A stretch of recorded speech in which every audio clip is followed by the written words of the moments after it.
أعوذ بالله من الشيطان الرجيم. بسم الله الرحمن الرحيم. الحمد لله استخلف الإنسان في الأرض ليعمرها وخلق له ما في السماوات وما في الأرض وسخرها. أحمده سبحانه وأثني عليه. اللهم صل وسلم وبارك على عبدك ورسولك محمد وعلى آله وصحابته صلاة وسلاما كثيرا. My dear beloved brothers and sisters in Islam, once again, I greet you with the universal Islamic greeting of peace. Assalamu alaikum wa rahmatullahi wa barakatuh. Wa tahiyyatun min indillahi mubarakatun tayyibah. Peace and blessings of Allah Almighty be upon every single one of you. My brothers, my sisters in Islam, today we would like to talk and touch on an important subject that many people ask about, and that is Islamic ruling on buying and selling shares. First, let us mention briefly the basic rules for the issuance of shares. In principle, the issuance of shares is permitted in Islam, is allowed in Islam if the objectives for which the institution or the corporation or the company was established are halal, are lawful, are acceptable Islamically. That means the objectives of its formation should not be transactions that are prohibited, that are haram in Islam, such as transactions in riba, interest, or manufacturing of any haram things, etc. So if the objectives of the institution, of the corporation, of the company are haram, unlawful Islamically, its formation is haram as well too. And hence, its shares will be automatically haram, unacceptable. Secondly, rules for dealing in shares or Islamic ruling on buying and selling shares. As per the institution or company or corporation field of activity and work involved, shares can be divided into three categories.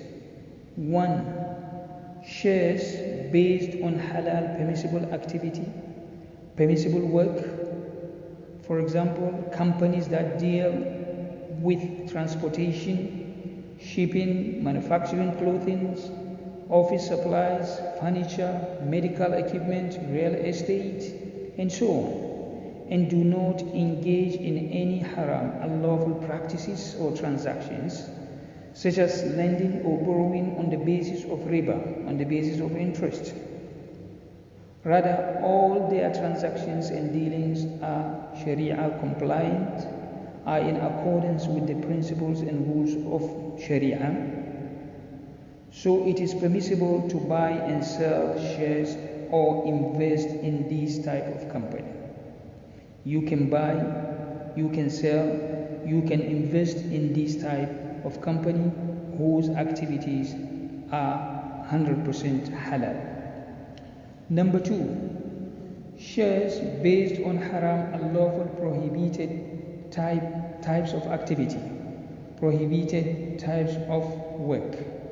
For example, companies that promote and help in immoral actions, dealing in alcohol, riba-based banks, conventional insurance companies, printing indecent magazines, etc.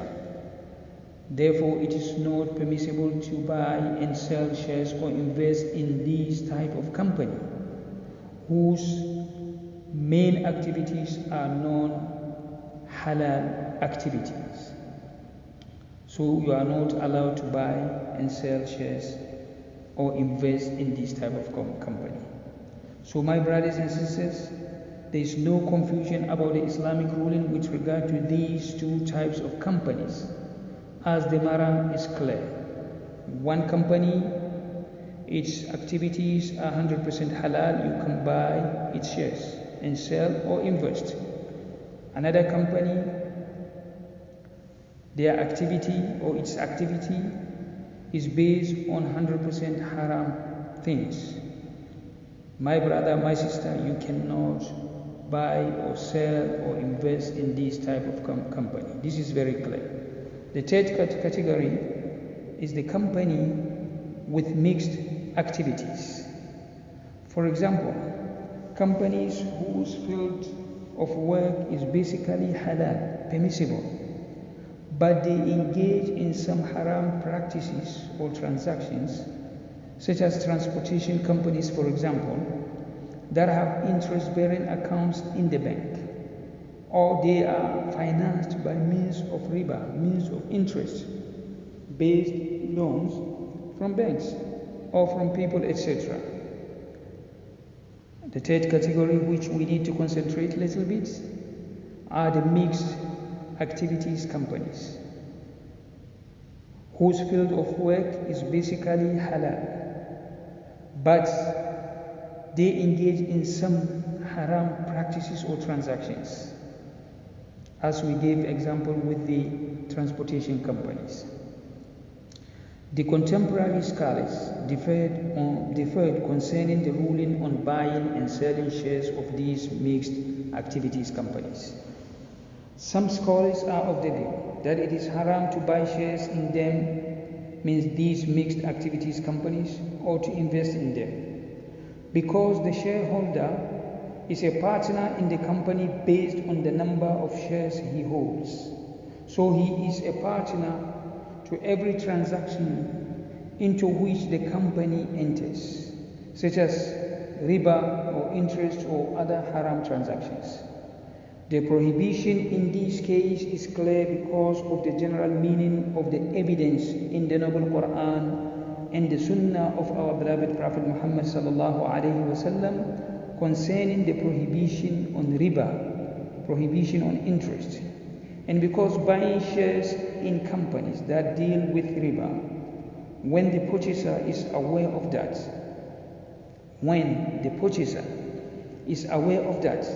means that the purchaser himself is a partner in dealing in riba, in interest, because the share represents part of the company's capital and the shareholder has a share in the company's activities and possessions. This is what they said. So if the company lends any money with interest, with riba, or borrows with interest, with riba, the shareholder has a share of that, because those who deal with lending and borrowing on the basis of interest, on the basis of riba, are doing that on his behalf and acting as his delegate, wakil, and delegating someone else to do a haram action is not permissible according to Islam. Other scholars are of the view that if the company, this is the second view, if the company only deals in a fraction of un-Islamic goods and services, then a person may still invest in it. It is suggested that the person can simply give away the percentage of the profits that are created by the haram section of the business. So let's say if 5% or 10% of the company's profits stem from unlawful activity, means come from unlawful activity, what you have to do, what the investor has to do, is to donate 5% or 10% of his profits, of your profits, to a charity. This is what we call small percentage concept. However, according to the Islamic Fiqh Council of the Muslim World League, there is no difference of opinion concerning the prohibition on holding shares in companies whose basic aims, whose basic activities, basic objectives are haram, such as dealing in riba or manufacturing or trading in haram things.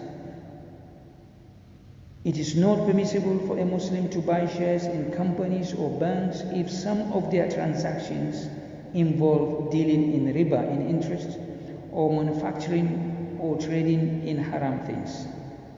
Again, the Islamic Fiqh Council said it is not permissible for a Muslim to buy shares in companies or banks if some of their transactions involve dealing in riba or manufacturing or trading in haram things.